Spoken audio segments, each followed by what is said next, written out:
नवरात्रि आ गई है, माता रानी आ गई हैं और सभी लोगों को नवरात्रि की खूब खूब बधाई। दोस्तों आज से नवरात्रि के 9 दिनों तक माता रानी की धूम रहेगी, जगह जगह गरबा होगा, दुर्गा पूजा के पंडाल होंगे। और दोस्तों आइए सबसे पहले जानते हैं कि कलश स्थापना का शुभ मुहूर्त क्या होगा, सही तरीका क्या है जौ बोने का और कलश स्थापना कैसे करें। ये पूरा इंपॉर्टेंट जानकारी है, जानेंगे कि करके। अष्टमी और नवमी के बारे में भी जानेंगे क्योंकि इसी दिन कन्या पूजन भी होता है। देखिए अगर आप जौ बो रहे हैं तो धार्मिक मान्यता के अनुसार जौ बोने से जीवन में सुख समृद्धि और खुशहाली आती है, मां दुर्गा की कृपा भी प्राप्त होती है।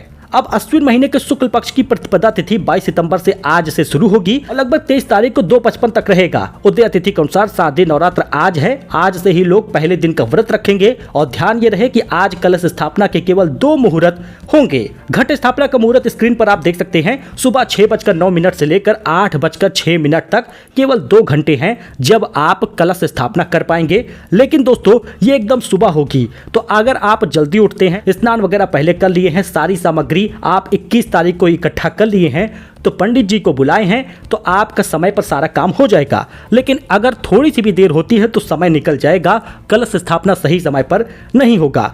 अच्छा अगर आप 8 बजे तक कलश स्थापना नहीं कर पाते तो घट स्थापना आप अभिजीत मुहूर्त में कर सकते हैं, जो 11:49 से लेकर 12:38 तक होगा। और अधिकांश भारत जो सुबह 8 बजे तक कलश स्थापना नहीं कर पाएगा वो दोपहर को 12:38 तक जरूर कर ले। जौ बोने की सामग्री में देखिए क्या क्या लगता है। जौ लगेगा नया और बिल्कुल साफ, जल लगेगा, मिट्टी या फिर रेत लगेगी और मिट्टी का पात्र होगा या फिर कोई कटोरा भी ले लीजिएगा। जौ बोने की विधि बड़ी आसान है, तभी अच्छी सी घास उसमें उगेगी। सबसे पहले जौ को साफ कर लीजिए, मिट्टी के पात्र में स्वास्तिक बनाइए, मिट्टी या फिर रेत उसमें डाल दीजिए। इसके बाद जौ डालिए और पानी डाल दीजिए। रोजाना पूजा के दौरान जौ पर पानी जरूर छिड़किएगा, इससे ही जौ बड़ा होता है।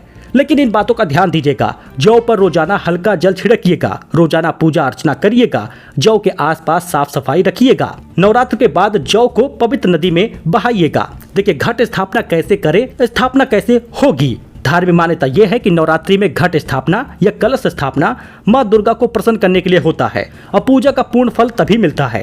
कलश स्थापना के लिए चांदी, मिट्टी या तांबे के कलश का लोग चयन करते हैं। सुबह स्नान के बाद मंदिर की साफ सफाई होती है, घट स्थापना होती है, गंगा जल का छिड़काव होता है, हल्दी से अष्टदल बनते हैं, कलश में जल भरा जाता है, गंगा जल डाला जाता है। इसके अलावा कलश में सिक्का, फूल और अक्षत डालिएगा, अक्षत टूटा हुआ ना हो इसका ध्यान दीजिएगा। नारियल को लाल चुनरी से लपेटकर कलश के ऊपर रख दीजिएगा, कलश पर रोली से तिलक करिएगा, अंत में दुर्गा जी का नाम और ध्यान करिएगा।